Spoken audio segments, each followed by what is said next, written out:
El silencio era una cosa sucia, pegajosa, aplastando el aire sobre la arena. No era un silencio de respeto, era la pausa condescendiente que precede al ridículo anunciado. Faltaban 40 segundos para que el ciclo terminara, para que la mexicana se rindiera a la inevitabilidad de su irrelevancia. El estadio olímpico, abarrotado, olía a sudor rancio, a protector solar barato y a la derrota metálica que solo la presión de un país entero puede generar. Desde el banquillo de Alemania, la rubia, alta y perfecta, miraba el carril de salto con la misma expresión que se reserva para revisar insectos. El sol de la tarde picaba la nuca de la atleta, que sentía la suela de sus zapatillas clavarse en el tartán, un último intento desesperado por encontrar tracción en un mundo que ya había decidido dejarla caer. Todos los focos estaban puestos en el oro, pero ella solo era la nota a pie de página, el nombre que nadie recordaría. El tartán se sentía demasiado suave, la pista demasiado larga para el milagro que se exigía. La voz,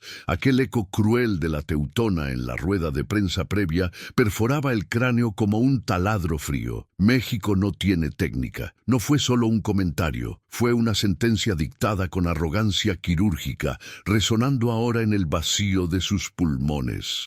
La atleta sabía que no solo estaba saltando por una medalla, estaba saltando contra la historia, contra el estereotipo de la improvisación latina, contra la burla repetida en todos los noticieros de la mañana. Sus músculos estaban tensos, no por la preparación, sino por la rabia contenida y el miedo químico que la adrenalina inyectaba sin piedad. Aquella voz, sinuosa y extranjera, se había convertido en el barómetro de su fracaso inminente. Esto no era deporte, era una guerra psicológica librada a 28 metros de la tabla. Nadie la estaba animando de verdad. Los vítores eran genéricos, un ruido de fondo que la masa producía por inercia, esperando el acto final de la competidora que realmente importaba, la que venía después. Ella era la limpieza, el breve interludio antes de la función estelar. El árbitro levantó la bandera blanca y la mexicana sintió un escalofrío seco recorrer su espina dorsal, el aviso biológico de que el margen de error había desaparecido por completo. Se inclinó, las manos rozando la arcilla caliente que bordeaba la pista, visualizando la huella perfecta que su pie debía dejar al impactar la tabla de despegue. Era un movimiento aprendido hasta el agotamiento, mecanizado bajo el sol brutal de Guanajuato, pero ahora, bajo este cielo olímpico hostil, se sentía como una oración desesperada. El reloj no se detenía. Seguía tragándose los segundos de su carrera y de su identidad nacional. Y entonces, el arranque. No hubo dudas, solo la brutal necesidad de liberar la energía acumulada. Los primeros pasos fueron torpes, intentando forzar un ritmo que solo el cuerpo, y no la mente atormentada, podía dictar. Las pulsaciones resonaban en sus oídos, ahogando el rumor del público, convirtiendo el estadio en un túnel oscuro y estrecho. La velocidad no era una elección, era la única vía de escape, la única forma de silenciar el juicio que pendía sobre ella. Cada zancada era un borrón de colores, un acto de fe ciego en la memoria muscular que había entrenado toda una vida para este preciso y fugaz momento. Ella sabía que, a partir de ese instante, ya no había vuelta atrás. Había cruzado el punto de no retorno. En ese carril de aceleración, bajo el escrutinio de millones que esperaban su caída, la irrelevante mexicana se transformaba en pura, desesperada y explosiva trayectoria. Ella sentía el peso no solo de su cuerpo, sino de las cámaras de televisión que la seguían como buitres, grabando el anticipado colapso. Los reflectores eran implacables, quemando el pavimento sintético. En las cabinas de transmisión, las voces europeas ya estaban repartiendo las medallas, debatiendo fríamente el margen por el que la mexicana quedaría fuera de la final. Se hablaba de participación simbólica, de experiencia para el futuro, eufemismos crueles para decir que su presencia era una molestia en un evento de élite. Había un consenso mudo. La pista de tartán, con su vibración cargada de historia y récord, no era lugar para improvisaciones regionales. Sus marcas previas, conseguidas con uñas y dientes y sin patrocinio real, eran consideradas errores estadísticos, anomalías que el orden mundial del deporte estaba a punto de corregir con un solo y devastador salto. El mundo observaba el fin de una breve, incómoda y geográficamente improbable aventura. Los números eran una condena escrita en piedra. El historial de las últimas 5 temporadas mostraba que el 100% de las medallas en salto largo femenino habían permanecido en el corazón de Europa o Estados Unidos. Ningún país latinoamericano había cruzado el umbral del podio desde la caída del muro, y la mexicana ni siquiera figuraba en el top 20 del ranking global. Su mejor marca personal era 6.70 metros. La competidora alemana, la gran favorita, había saltado 7.15 metros en los clasificatorios.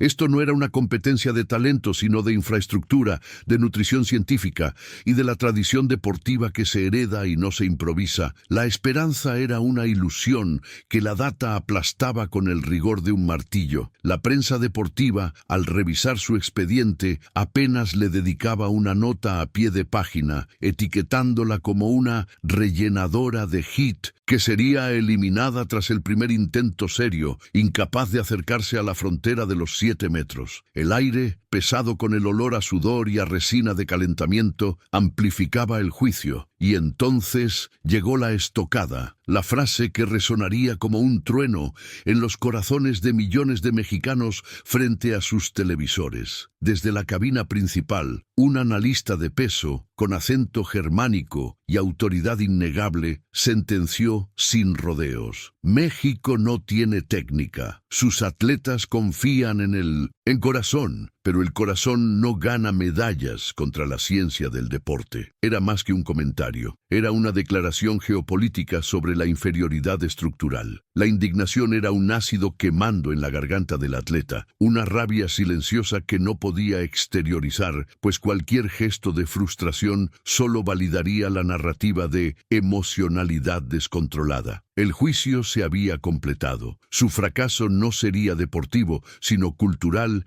e inevitable, fruto de una formación deficiente y recursos inexistentes en comparación con la maquinaria europea. La sombra de la rival se proyectaba sobre la pista, inmaculada. La alemana, vestida con su uniforme de alta tecnología, representaba el pináculo de la perfección atlética. Cada fibra muscular medida, cada ángulo de ataque calculado por algoritmos. Su entrenador, un científico del movimiento, la vigilaba con la tranquilidad de quien ya tiene el resultado en el bolsillo. Contrastaba brutalmente con la mexicana, que llevaba unos tenis parchados y un equipo que su familia había costeado vendiendo tamales. Los jueces de campo, fríos e imperturbables, ya habían calibrado sus expectativas. Sabían que, en caso de duda, los márgenes siempre irían a favor de la máquina, del sistema. El protocolo, que supuestamente garantiza la equidad, en realidad cimentaba la jerarquía. La justicia de este estadio no se medía en metros, sino en euros y en récords. El salto de la mexicana era un mero trámite administrativo antes de la coronación de la realeza deportiva europea. Todo estaba dispuesto para el fallo. La sentencia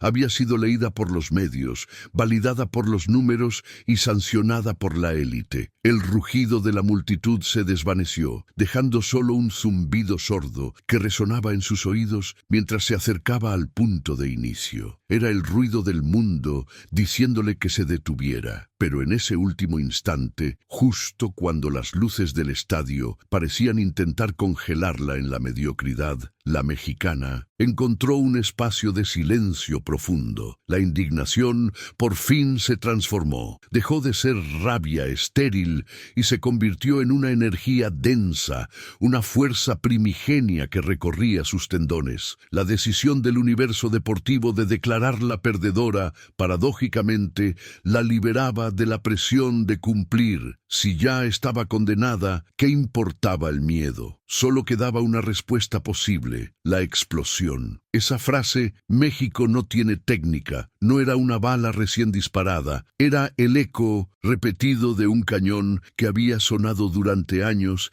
en los pasillos de cada instalación que visitaba. La explosión que sentía ahora no era solo adrenalina, era el dolor concentrado de miles de madrugadas. La mexicana cerró los ojos y la tribuna desapareció, sustituida por el aroma a tierra húmeda mezclada con cemento barato. Volvió a la pista del Deportivo Revolución, donde las líneas de marcación no estaban pintadas, sino rayadas a navaja sobre el pavimento áspero. Los saltos iniciales no buscaban medallas ni récords, buscaban solo la liberación momentánea de la asfixia económica que apretaba a su familia. La técnica era un lujo que solo las europeas podían costear. Para ella, el salto era un acto de supervivencia y de fe brutal, en un cuerpo que, supuestamente, era incapaz de precisión. ¿Técnica? ¿Cómo se aprende la técnica cuando la fosa de arena en la que entrenas tiene más piedras que amortiguación y cada caída es una lotería de tobillos? Los récords del mundo se gestaban en laboratorios climatizados, sobre tartanes recién instalados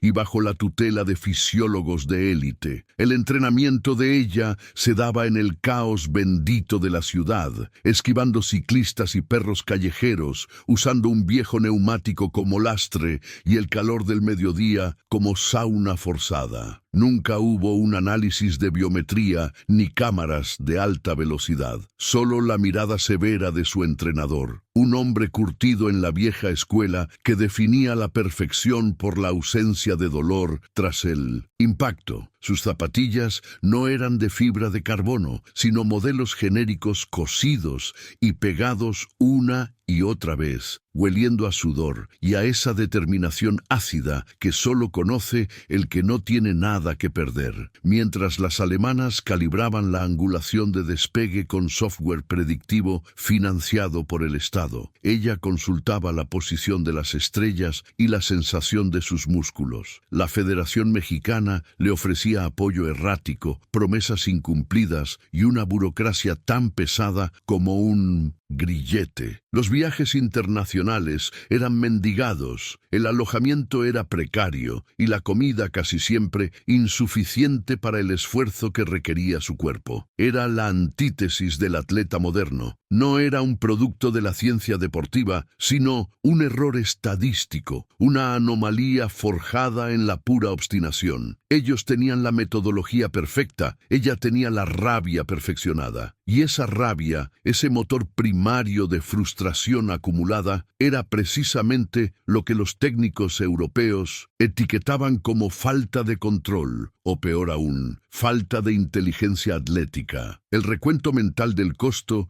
era una cuenta dolorosa. Cada salto no era solo un esfuerzo muscular, era una hipoteca moral. Las horas que dedicaba a entrenar eran horas que no pasaba trabajando en la panadería de su tío o estudiando contabilidad en las noches. Sus padres habían vendido una pequeña parcela para que pudiera pagar su primera temporada en competencias mayores, un acto de fe que la aplastaba más que cualquier barra de pesas. No podía permitirse un error, porque su fracaso no era solo deportivo, era económico y familiar. Para la alemana, el salto era una profesión. Para la mexicana, era la única salida del laberinto. Por eso, cuando el cuerpo gritaba «¡Basta!», la mente le recordaba el rostro cansado de su madre, obligándola a ir más allá del umbral del colapso físico, donde la lógica del rendimiento deja de existir. Recordaba su primer campeonato en Europa, el impacto frío y casi quirúrgico de 1900. La organización vio por primera vez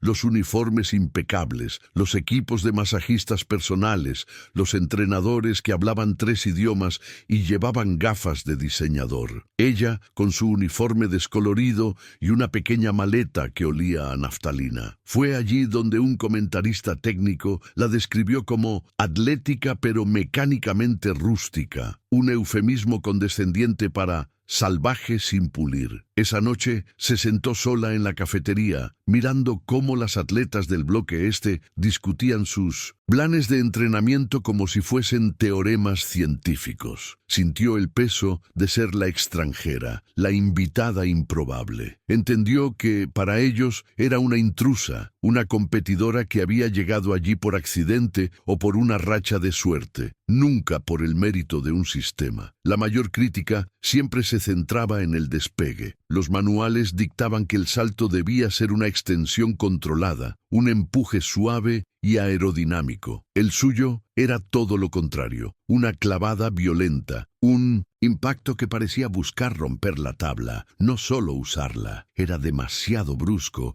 demasiado inclinado hacia adelante, desperdiciando supuestamente energía en el eje vertical. Los especialistas decían que era una técnica arcaica, producto de la falta de control en los últimos 3 pasos. Pero para ella, esa clavada era su firma, el momento en que toda la fuerza acumulada, toda la frustración contenida, se volcaba sin piedad contra el suelo. Era su manera de decir: no voy a deslizarme, voy a atacar. El método europeo era eficiencia, el suyo era intención pura, y ahora, en este momento preciso, con el sonido áspero de la respiración de la alemana aún resonando en su oído, comprendió la verdadera liberación que le otorgaba ser la subestimada. Las deficiencias de infraestructura, la falta de ciencia, la etiqueta de rústica, todo eso era su escudo. No tenía la presión de proteger un sistema perfecto o de justificar millones en inversión. Solo tenía que justificar la fe de su familia y la terquedad de su propia alma. Ellos la habían entrenado para saltar sobre los obstáculos, no para evitarlos. La cancha de tierra, las zapatillas pegadas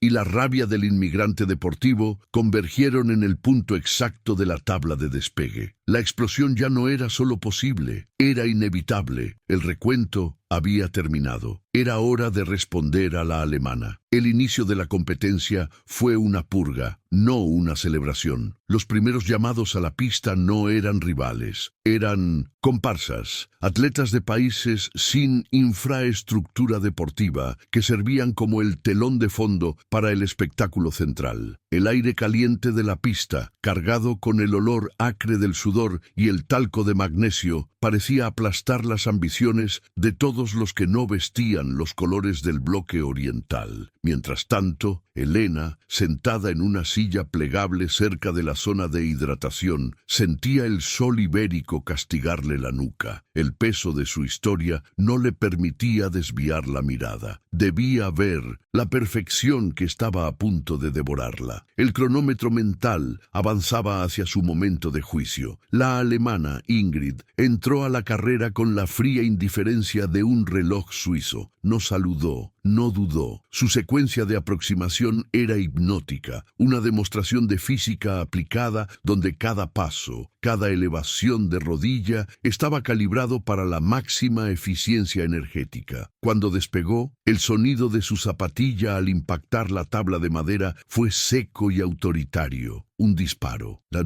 caída en el foso fue limpia, profunda. El silencio que siguió mientras la cinta métrica se tensaba no fue de asombro, sino de reconocimiento. El tablero electrónico destelló la distancia, un marcador brutal que redefinía el estándar y confirmaba la supremacía técnica que el país ya había pregonado. El resto estaba compitiendo, de pronto, por el segundo lugar. La primera ronda continuó devorando esperanzas. Atletas de naciones pequeñas tropezaron con la línea o se quedaron cortos, fallando en traducir la necesidad en ejecución. El miedo a la marca alemana actuaba como un lastre invisible. La arena de aterrizaje parecía pesada, el aire denso, la tabla de despegue demasiado estrecha. Era la cruel realidad del deporte de élite. La presión no es democrática. Se aplica en mayor medida a los que tienen menos margen de error. Elena sintió cómo la ansiedad comenzaba a colonizarle el estómago, un nudo apretado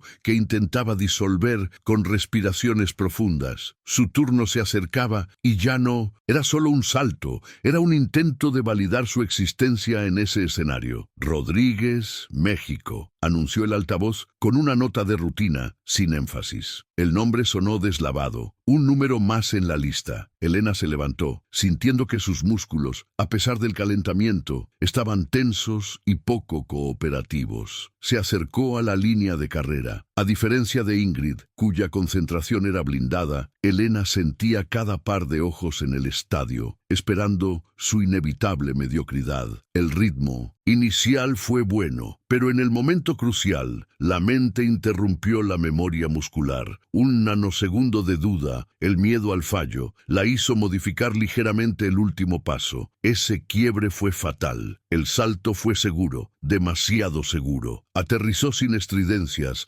lejos de la marca de Ingrid, un esfuerzo que se sentía más como una obligación cumplida que como una aspiración. Al salir del foso, el juez midió el resultado sin prisa, anotándolo con la misma frialdad que si midiera una pared. Marcador mostró un número respetable pero insuficiente, colocándola momentáneamente en la parte baja de la clasificación. Lo más hiriente no fue la distancia, sino la reacción, el silencio de la indiferencia. Las cámaras de televisión regresaron inmediatamente al team alemán. Ella era invisible, solo era un dato estadístico, no una amenaza. El ácido láctico quemaba en sus muslos, un recordatorio físico de la energía desperdiciada por la tensión nerviosa. Mientras caminaba de regreso a su silla, sintió una mirada punzante. El entrenador alemán la observaba con una sonrisa apenas perceptible, una burla que confirmaba que su primer intento era exactamente lo que habían anticipado. Ella apretó los puños. Si la humillación fuera un nutriente, estaría alimentando un fuego lento y doloroso. La fatiga del viaje, las noches en camas prestadas, la subsistencia a base de sacrificios, todo eso se manifestaba ahora como un peso que la obligaba a sentarse. El cuerpo le pedía clemencia, la mente le exigía venganza. La segunda ronda comenzó con Ingrid subiendo la apuesta. La máquina no tenía piedad. Su objetivo no era ganar, era destruir psicológicamente a la competencia. Su segundo salto fue medio centímetro más largo que el primero. Una mejora mínima pero quirúrgica que gritaba consistencia inalcanzable. Este incremento sirvió para separar a las que competían de las que simplemente estaban presentes. La presión ya no era una expectativa, era una certeza aplastante. Elena observaba, rehidratándose lentamente, sintiendo el cuerpo pesado y la urgencia creciente de responder a una competencia que parecía ignorar que ella estaba allí. Mientras las atletas europeas de élite se retiraban a zonas de enfriamiento con atención médica inmediata y masajes preventivos, Elena permanecía sentada bajo el sol abrasador. La precariedad de su apoyo se manifestaba en cada gota de sudor que no podía reponer eficientemente. El dolor en la rodilla izquierda, que había estado dormido, comenzó a punzar con insistencia, un desgaste acumulado de años de entrenamiento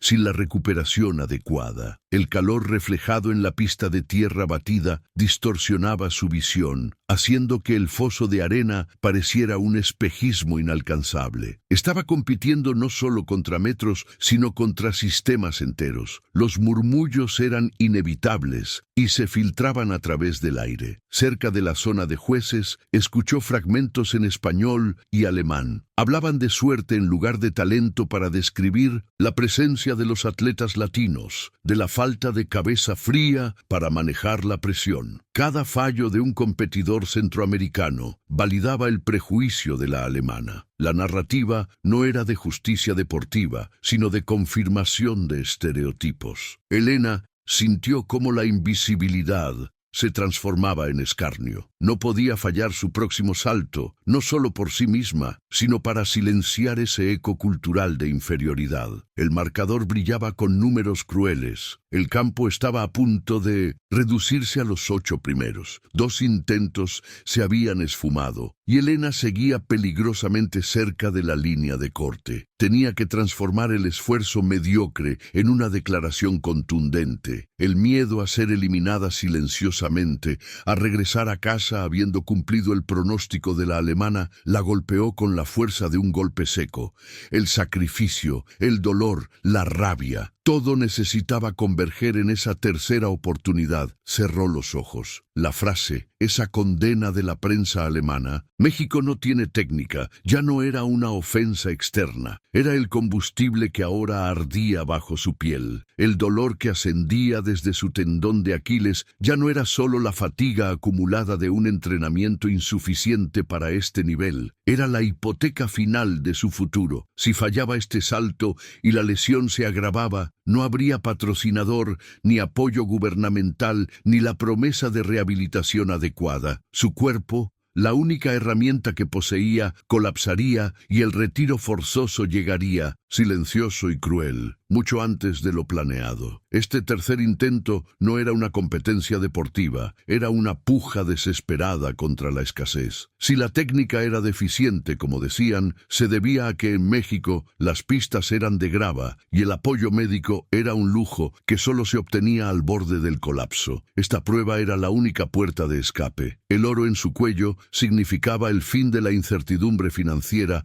para su familia, el único camino para asegurar los tratamientos médicos de su madre, postergados durante años por la falta de recursos. Significaba la beca para sus hermanos menores, la única esperanza de que no tuvieran que abandonar la escuela, como ella casi tuvo que hacerlo. El rugido del estadio se disolvió, transformado en el eco constante y desgarrador de la tos de su madre. La dignidad de su pueblo dependía de que ella aterrizara más allá de lo humanamente posible. No se trataba de vanidad ni de la gloria de la medalla, sino de una necesidad vital forjada en el crisol de la pobreza. Fallar ahora no era solo una derrota deportiva, era un regreso a la miseria y a la resignación burocrática. Su mente viajó fugazmente al gimnasio polvoriento, al rostro arrugado de don Ramiro, su entrenador, quien había hipotecado su humilde casa para pagarle ese par de zapatillas de clavos, las únicas que poseía. Recordó la promesa susurrada en la oscuridad del vestidor antes de abordar el avión, una mezcla de plegaria y juramento. No voy a regresar sin el metal, no me rendiré. Ella no cargaba solo con su peso, llevaba la bandera, sí, pero también el fardo colectivo de miles de ilusiones rotas de quienes creían que el esfuerzo honesto debía tener una recompensa. La vergüenza de regresar con las manos vacías era un veneno más potente que el ácido láctico que quemaba sus músculos. Cada centímetro que ganara en la arena era una validación de ese sacrificio. El músculo traicionado en su cuádriceps derecho enviaba punzadas agudas, un ultimátum biomecánico que la obligaba a dudar. Ella lo silenció con la dureza de años de disciplina estoica, doblando su cuerpo y tocando con los dedos la áspera arcilla roja que marcaba la zona de despegue. Inhaló profundamente, aspirando el olor metálico del sudor y el aire denso del estadio, una fragancia de batalla. Se permitió un último vistazo a la línea blanca, la demarcación crítica entre el salto válido y el nulo. Era indispensable resetear el sistema nervioso, transformar el miedo paralizante en la energía cinética pura de un proyectil humano. Solo existía el presente, la pista y la necesidad de impulsarse con la ferocidad de quien no tiene nada más que perder. Mientras ajustaba por última vez las correas de sus zapatillas, sus ojos encontraron la figura imponente de Gretchen Bauer, la favorita de Alemania, en el otro extremo de la pista. Alta, rubia e inmaculada, Bauer realizaba estiramientos con la calma arrogante de quien asume la victoria como un derecho bien financiado. La alemana ni siquiera la miró, demostrando una indiferencia que la protagonista sintió más hiriente que cualquier insulto directo. Bauer representaba la maquinaria deportiva perfecta, eficiente y pulida. La mexicana, en cambio, era la voluntad indomable, la técnica forjada a base de pura terquedad y escasez. El marcador mostró el último registro de Bauer, 6.88 metros, un salto sólido, casi inalcanzable, que exigía una respuesta inmediata, épica, o la plata sería el destino. Se puso de pie, sintiendo el crujido en su rodilla, pero ignorando la punzada que ascendía desde el tobillo maltrecho. Cada paso que daba hacia el inicio de la pista de impulso se sentía forzado, como caminar bajo el agua, pero la furia interna aligeraba la carga moral. Entendió que no había espacio para la prudencia. La cautela en este momento era el enemigo de la excelencia. El público, que hasta ese instante había sido una masa informe de color y ruido, se compactó en un único y sordo latido de expectativa colectiva. Sabía que estos segundos definirían su vida, no solo su carrera. El mundo entero atestiguaría si la mexicana era solo corazón, o si ese corazón era capaz de dominar la técnica, de reescribir la condena que ya habían dictado los cínicos europeos. La mente se vació de todo, excepto la geometría perfecta de la carrera necesaria. No saltaría para asegurar una medalla de bronce, ni siquiera para la plata. Saltaría para sepultar la arrogancia alemana y, crucialmente, para garantizar la dignidad y supervivencia de su familia. Esto exigía la máxima velocidad en la aproximación, la trayectoria más agresiva en el aire y una precisión milimétrica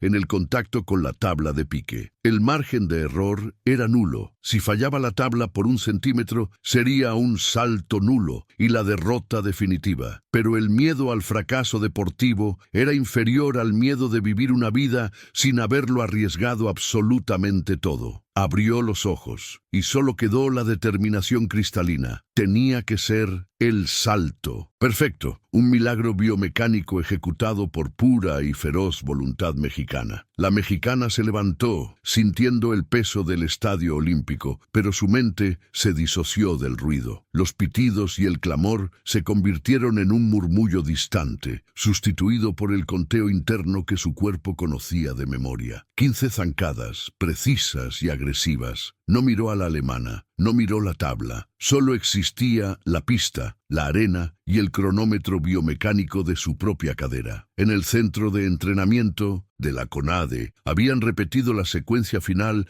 hasta que sus músculos se desgarraron y volvieron a crecer, más fuertes, más resistentes al fallo. Este no era un salto de improvisación, era la culminación de un guión escrito en el sudor y la frustración. Ahora, esa frustración se transformaba en el único motor capaz de impulsar el cuerpo más allá de sus límites establecidos por la ciencia deportiva. El mundo exterior dejó de existir. La clave de la resurrección no estaba en la velocidad máxima, sino en el control quirúrgico de los últimos 3 pasos. Su entrenador, el viejo Coyote Flores, siempre había insistido en el paso cero, el penúltimo apoyo. Ahí residía el arte de la conversión. Mientras que las europeas se enfocaban en la aceleración uniforme, la estrategia mexicana era sacrificar una fracción de velocidad horizontal en ese instante crucial para ganar un resorte vertical inimaginable. Era una traición a la física ortodoxa, un riesgo calculado que solo la fuerza explosiva, forjada en la alta montaña, podía sostener sin que la rodilla colapsara. Recordó las incontables mañanas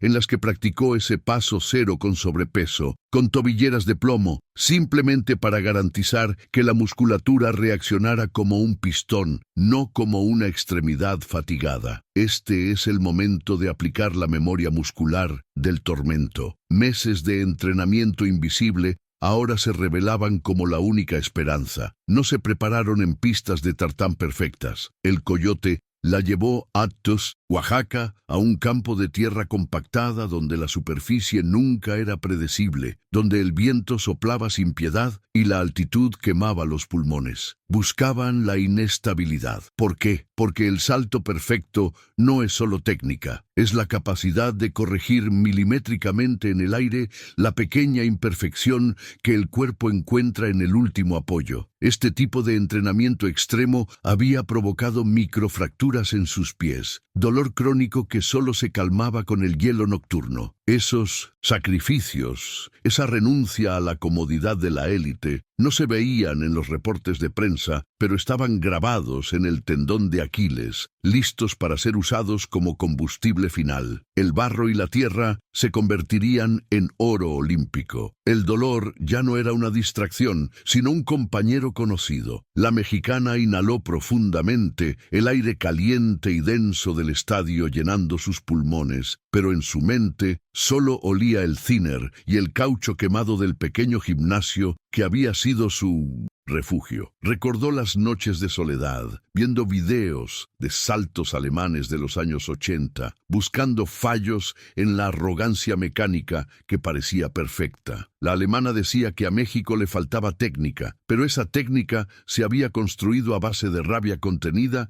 y disciplina férrea, lejos de los reflectores. La fortaleza mental que ahora emanaba no era casualidad, era el resultado de haber superado el umbral del agotamiento tantas veces que su cerebro había reconfigurado la señal de rendición a activación total. Este salto no era solo por la medalla, era la validación de un camino de sufrimiento. Cerró los ojos por un instante y ahí estaba, el sonido rítmico, casi musical, de sus spikes golpeando la pista de concreto desgastado en el que practicó durante años. Ese tac-tac-tac sincronizado era su metrónomo interno. Ahora, la pista de clase mundial bajo sus pies se sentía como si estuviera hecha a la medida de esa memoria sensorial. La adrenalina no estaba bloqueando el miedo, lo estaba canalizando. Su mente calculadora ya había descontado la presión barométrica y la ligera brisa en contra, factores que habían arruinado saltos anteriores, pero que ahora eran variables conocidas. El coyote siempre le decía, el aire es tu enemigo, pero si lo entiendes, es tu apoyo. Ella tenía que confiar ciegamente en el cálculo balístico programado, dejando que su cuerpo hiciera la corrección final, esa chispa de improvisación nacida de la necesidad absoluta. Para lograr la distancia requerida, ella no podía simplemente igualar su mejor marca. Necesitaba añadirle una fracción de metro que solo se consigue en condiciones de competencia extremas, empujada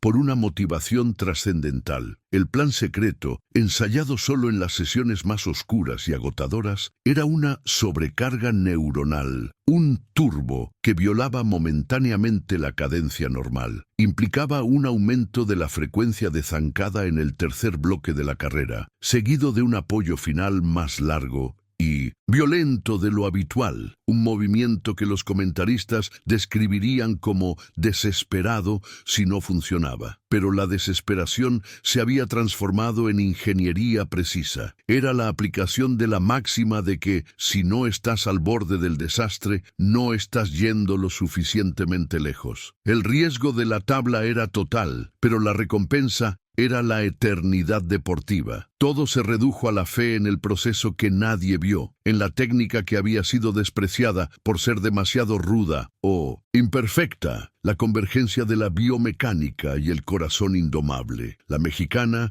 se arrodilló, tocó la pista con la punta de sus dedos, como pidiendo permiso al suelo patrio, y se levantó de un salto. El árbitro levantó la bandera verde. El estadio vibró, esperando el juicio final. Su respiración se hizo lenta, profunda, absorbiendo cada molécula de oxígeno disponible. Los ojos se clavaron en la tabla de batida, que ahora parecía más pequeña, más cercana. No importaba la alemana, no importaba el mundo, solo importaba el momento de aplicar los años de dolor en 7 segundos perfectos. El milagro no iba a ser casualidad, iba a ser diseñado y ejecutado con la furia callada de México. La estrategia era suicida, nacida de la necesidad y el fuego interno. Había que eliminar el exceso de pensamiento que la había condenado al nerviosismo en los 3 saltos anteriores, obligándola a pisar demasiado lejos de la tabla. Su entrenador le había implorado que no cambiara nada, que confiara en el plan, pero la mexicana ya no escuchaba. El plan había fallado. La única forma de superar la marca insultante de la alemana era buscar el salto prohibido, acortar drásticamente el penúltimo paso y estirar el último en la carrera de aproximación, empujando con una potencia bruta que su cuerpo fatigado y su tendón crítico ya no garantizaban. Era la diferencia entre la gloria definitiva de la medalla, el triunfo del país que la había visto sangrar por años y la fría humillación del cuarto puesto. Cambiar el ritmo de la carrera de aproximación,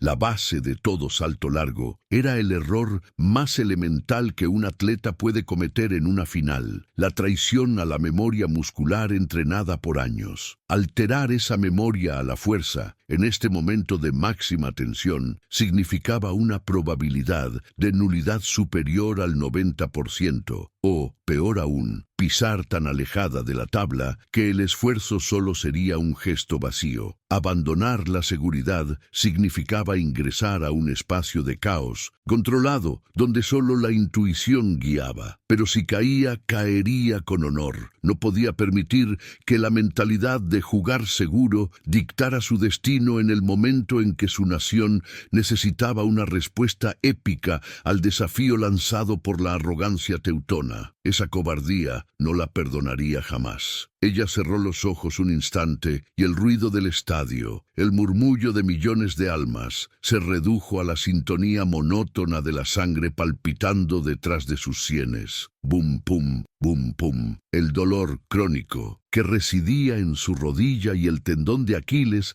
se disolvió en una neblina de adrenalina purísima. Ya no era una atleta buscando una marca, era una máquina biológica recibiendo una única orden terminal. La voz interna del dictador físico tomó el control total. Cuerpo, hoy no hay dolor, solo función. Hoy no hay límite, solo explosión. Dame la fuerza que guardaste en estos 20 años de miseria y sacrificio, aunque mañana no puedas caminar. Dame la furia de tu pueblo. Abrió los ojos y el pánico había sido reemplazado por la claridad fría del acero. Un silencio se hizo denso sobre la pista, un silencio tan profundo que le permitió escuchar el roce de su malla contra el aire. El juez de zona levantó la mano, señalando el permiso final. Ella tomó su posición inicial, inclinándose ligeramente como un cazador que sabe que esta es la última bala. Inspiró el aire denso y pesado de la expectativa, exhalando las dudas, las críticas y el fantasma de la alemana. Y luego, sin pensarlo más, sin dar un solo nanosegundo de espacio al arrepentimiento, sus músculos se contrajeron y su pie derecho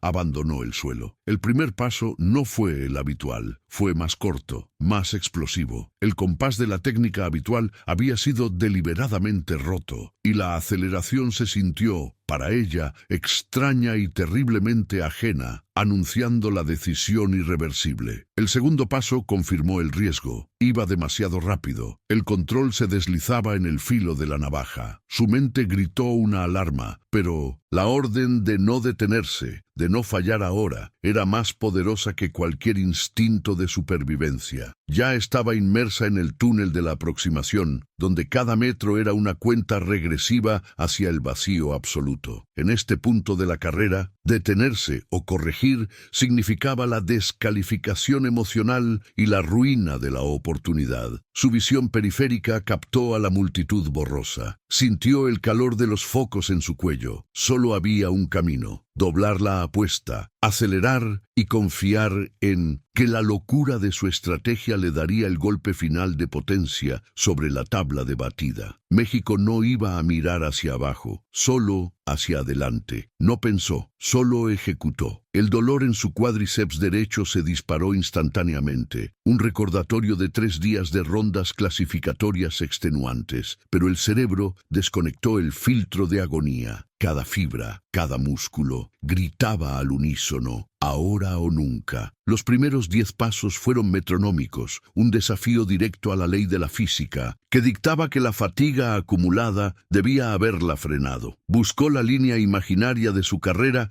la misma que había visualizado miles de veces en la altitud de México, ignorando el sudor frío que corría por su espalda baja. La multitud se convirtió en un zumbido denso y lejano, como si la realidad estuviera siendo succionada hacia un embudo silencioso. Solo existía la pista, la tabla y la necesidad de ser absolutamente imparable. Aceleró, empujando los límites de su propio sprint, sabiendo que que si su ritmo se rompía, el salto sería un desperdicio físico y mental irreparable. El aire en sus pulmones quemaba. Era una mezcla extraña de ozono y el polvo de magnesio de las colchonetas. La cabeza giró automáticamente hacia el carril 4, hacia la sombra fantasmal de la alemana, solo para reafirmar la superioridad territorial. Esto no es técnica, es hambre, se dijo. Sus zancadas se volvieron más largas. El impacto de sus clavos contra el sintético se hizo audible, incluso por encima del rugido de los altavoces del estadio. Era la música de la guerra, un redoble de tambor diseñado para desestabilizar a quienes observaban desde la comodidad del banquillo, haciéndoles sentir la intensidad de la carga. El blanco inmaculado de la tabla de batida,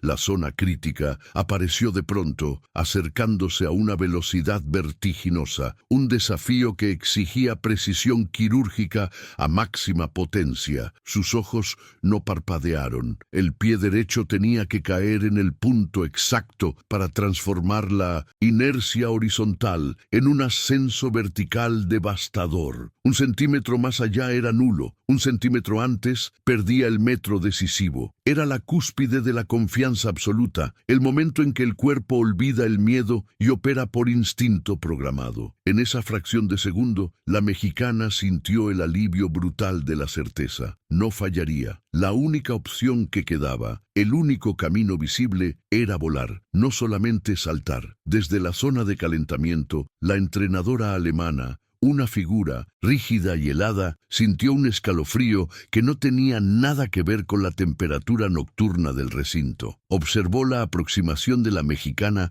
con una expresión que mutó rápidamente de incredulidad despectiva a pánico profesional. Su rostro, normalmente impasible, se contrajo en un gesto de alarma. Sabía, por la calidad del sprint y la violencia del ataque a la tabla, que aquello no era un salto táctico, era una declaración de guerra total. La presión que habían ejercido sobre México durante 3 días, forzándola a perseguir la marca, ahora regresaba multiplicada por 10. La balanza psicológica se había roto en ese instante. La favorita europea apretó los puños, la simetría de su estrategia desmantelada por la pura fuerza bruta de la desesperación latina. El contacto con la tabla fue un estallido sordo, una liberación explosiva de energía reprimida. El cuerpo se arqueó, elevándose contra la gravedad con una fuerza que resonó hasta en sus huesos. Por un instante suspendido, ella fue, solo aire y músculo, una flecha disparada desde la cuerda tensa de su voluntad. Abajo, el mundo giró en un borrón de arcilla anaranjada y luces de estadio. La sensación era extrañamente pacífica, una tregua momentánea de la agonía terrenal. Estaba más alta que nunca, sentía el cuerpo ingrávido. El objetivo era claro, alcanzar esa barrera invisible de los 7 metros, el número mágico que separaba la plata del oro, la leyenda del olvido. El viento de su propio movimiento silbaba en sus oídos, el único sonido real en el cosmos. En el apogeo del vuelo, empleó la técnica del salto colgado, hang style, una maniobra que requiere una fuerza central monstruosa para mantener el equilibrio y retrasar la caída de su centro de gravedad. Sus brazos rotaron para estabilizar el torso, su cuerpo estirado en una línea tensa, casi horizontal, maximizando cada milímetro de la parábola ascendente. La tensión en sus abdominales era tal que sintió un fugaz destello de náuseas, pero la imagen mental de la bandera tricolor le dio la resistencia para mantener la forma perfecta. Sabía que la fatiga suele obligar a los atletas a cerrarse demasiado pronto. Ella se forzó a estirar, a existir en el aire un segundo más de lo humanamente posible. Era la técnica depurada, sí, pero impulsada por la rabia acumulada. La caída fue inevitable, pero ella la controló hasta el último microsegundo, extendiendo sus talones hacia adelante con ferocidad, buscando morder la arcilla lo más lejos posible. El impacto fue brutal, una sacudida que recorrió su columna vertebral y la dejó jadeando en el foso. Se incorporó de inmediato, sin permitirse el lujo de la debilidad ni un segundo de descanso. La tierra roja se había levantado en una nube de polvo fino, destino que lentamente se asentaba sobre el aire de la noche. El silencio en el estadio fue ensordecedor, roto solo por el sonido de su respiración asmática y el golpeteo obsesivo de la cámara fotográfica. Todos los ojos estaban fijos en el juez que se acercaba con la cinta métrica, mientras la alemana, incapaz de mirar, se cubría la boca con el puño cerrado. El tiempo se distorsionó, estirándose en una agonía lenta. El juez clavó la vara de medición en la arena y comenzó la marcha lenta hacia la tabla de batida. Parecía una eternidad. La mexicana no se movió. Estaba clavada en el momento, las manos en las rodillas, tratando de recuperar el oxígeno suficiente para que su cerebro funcionara con claridad. Luego, el murmullo expectante de la multitud se transformó en un estruendo, un rugido primario, colectivo, que no era de celebración total, sino de incredulidad estupefacta ante la magnitud del salto. Esto significaba una cosa: el intento había sido válido y había viajado muy lejos, tan lejos que había reescrito el libreto del evento. La placa electrónica aún estaba en blanco. La anticipación quemaba como ácido en la garganta de todos. Y entonces el número apareció en el marcador, iluminando la noche y revelando la verdad. 7.01 metros. Un gemido colectivo surgió de la zona técnica europea, un lamento helado. 7 metros. Era un nuevo récord continental para México. Un salto que no solo superaba su mejor marca personal por 10 centímetros, sino que la colocaba en la cima provisional, la línea de tiza que marcaba el ingreso al Olimpo de su disciplina. La mexicana cerró los ojos y permitió que la oleada de sonido la golpeara. No había ganado todavía, pero había completado la parte imposible. Había roto el techo de cristal de la élite mundial. Su adversaria alemana se había quedado en 6.98. La pelota estaba en el tejado de Europa y el tiempo se agotaba rápidamente. La alemana se dirigió a la pista de calentamiento con la disciplina robótica que la caracterizaba, pero algo fundamental estaba roto. Sus movimientos eran rígidos. La tensión se había convertido en un temblor discernible en sus brazos. El entrenador gritaba instrucciones urgentes, ahora en alemán puro, pero la atleta no lo escuchaba realmente. Ella miraba el 7-3-1 en la pantalla con una expresión de absoluta traición. El cálculo mental de que su rival, sin técnica, había encontrado un salto tan profundo en la reserva, la paralizó. Era su último intento y la presión insoportable de ser la favorita la aplastó. Su preparación fue descuidada, su mirada vaga, el control mental, su mayor arma, se desvanecía ante la evidencia del marcador. La mexicana, exhausta, se sentó sola en el borde del foso de arena, observando el drama final desarrollarse ante sus ojos. Rechazó el agua ofrecida, enfocada únicamente en la figura blanca y roja de su rival al final de la pista. Era la hora de la verdad, no solo física, sino del espíritu. Si la alemana fallaba ahora, no sería por la longitud del salto de México, sino por el miedo puro que ese salto había infundido en su corazón. Yo ya hice mi parte, pensó con una calma extraña. Ahora se trataba de ver si la arrogancia de la élite podía soportar el peso de la historia. El estadio estaba en silencio de nuevo, esperando el último y definitivo movimiento de la reina destronada. Un duelo final, puramente psicológico, donde solo la voluntad y la firmeza del alma decidirían el destino del oro. La campeona alemana avanzó. No era la marcha imperial que todos conocían. Era una procesión sombría, donde cada zancada rechinaba sobre la pista como arena engranada. El peso del mundo, y más cruelmente, el peso de su propia profecía, la hundía. Su mirada ya no buscaba el horizonte, buscaba desesperadamente el marcador, una distancia irreal que ahora se había tornado la nueva frontera. El ritual de concentración, ese ballet mental que garantizaba la perfección teutona, se desmoronó en un segundo. Era evidente que no saltaba contra la arena, sino contra la sombra de la mexicana y el silencio ensordecedor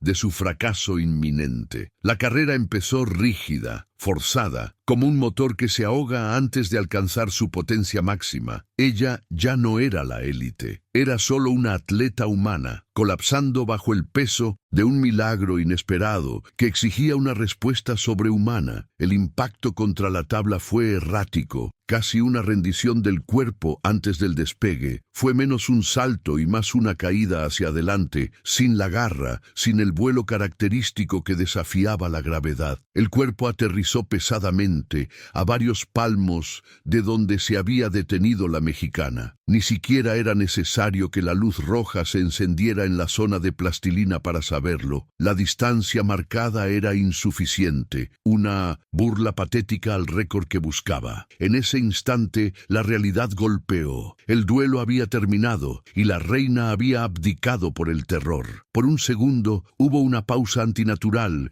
donde el tiempo dejó de existir, un vacío puro. Luego, el silencio de 5 minutos se rompió con la violencia de un trueno divino. El estadio estalló. No fue un aplauso, sino una erupción volcánica, un grito de victoria que no era solo deportivo, sino la liberación de siglos de complejos, el rugido de todo un continente que acababa de derribar la fortaleza europea. En medio de la locura ensordecedora, la mexicana, nuestra campeona improbable, permaneció inmóvil. Su reacción fue lo opuesto al frenesí del público. Fue la calma absoluta de quien ha completado una tarea imposible. Sus ojos no buscaban a la perdedora, sino la cifra final en el tablero que ahora parpadeaba con un 1 implacable junto a la bandera tricolor. El oro era suyo. En ese instante, el murmullo de aquella alemana, la frase prepotente que había resonado en las portadas, «México no tiene técnica», murió para siempre. Fue pulverizada por la arena, por el aire y por la firmeza de unos músculos entrenados no solo para saltar, sino para soportar la humillación histórica. Lo que presenciamos no fue solo la caída de un récord, fue la demolición del mito de la superioridad.